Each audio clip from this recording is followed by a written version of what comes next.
आज भी मेरी भावना यही है, हम अपने दम पर सब कुछ ठीक करने की कोशिश करें, पब्लिक को कम से कम इनकन्वीनियंस हो, ये हमारा आज भी थॉट है।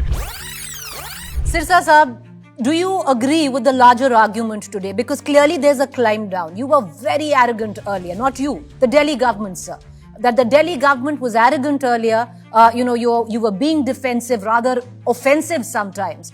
You didn't quite understand that people were actually suffering, and now you seem to be finally understanding what Delhiites really have to go through. Do you agree that the Delhi government was a bit arrogant? No, the government was never the thought process was not that ever.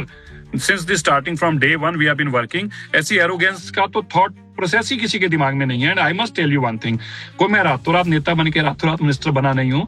मैं 20 साल से दिल्ली की सेवा कर रहा हूँ, निगम पार्षद से लेके दिल्ली गुरुद्वारा मैनेजमेंट कमेटी की सेवा से लेके मैंने हर प्रकार की सेवा की है। इसलिए ये तो सवाल ही नहीं उठता। हाँ, कि हम स्ट्रॉन्ग मेजर्स लेने चाहते नहीं हैं। हम नहीं चाहते कि इतनी इनकन्वीनियंस दिल्ली के लोगों के लिए हो, एक पोल्यूशन ऊपर से इनकन्वीनियंस। आज भी मेरी भावना यही है, हम अपने दम पर सब कुछ ठीक करने की कोशिश करें, पब्लिक को कम से कम इनकन्वीनियंस हो, ये हमारा आज भी थॉट है। लेकिन लॉन्ग टर्म मेजर्स तो हम ले सकते हैं, शॉर्ट टर्म मेजर्स में तो लोगों को प्रॉब्लम फेस करनी पड़ती हैं। अब दिल्ली की इंडस्ट्री इलीगल है, उनको शट करना है, अब बंद करना है। हमें बैकलैश है, गुस्सा, लोग उन भावनाओं को नहीं समझते कि दिल्ली को साफ हवा देने के लिए हमें साफ वातावरण क्रिएट करना पड़ेगा। अब कोई कूड़ा फेंकता है, हम उस पर कार्रवाई करते हैं तो वो चिल्लाता है।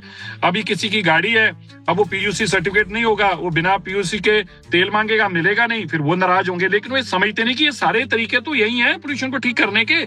अगर दिल्ली के लोगों का सहयोग नहीं होगा तो ये कैसे संभव होगा। लेकिन मैं फिर से कह दूं दिल्ली के लोगों को, ना दिल्ली की सरकार कभी एरोगेंट थी, ना हो सकती है। We all belong to humble background और हम सब समझते हैं, मेरे बच्चे भी दिल्ली में रहते हैं, मेरी माँ बाप भी बूढ़े बुजुर्ग दिल्ली में हैं, हम सबको एक दूसरे की चिंता है।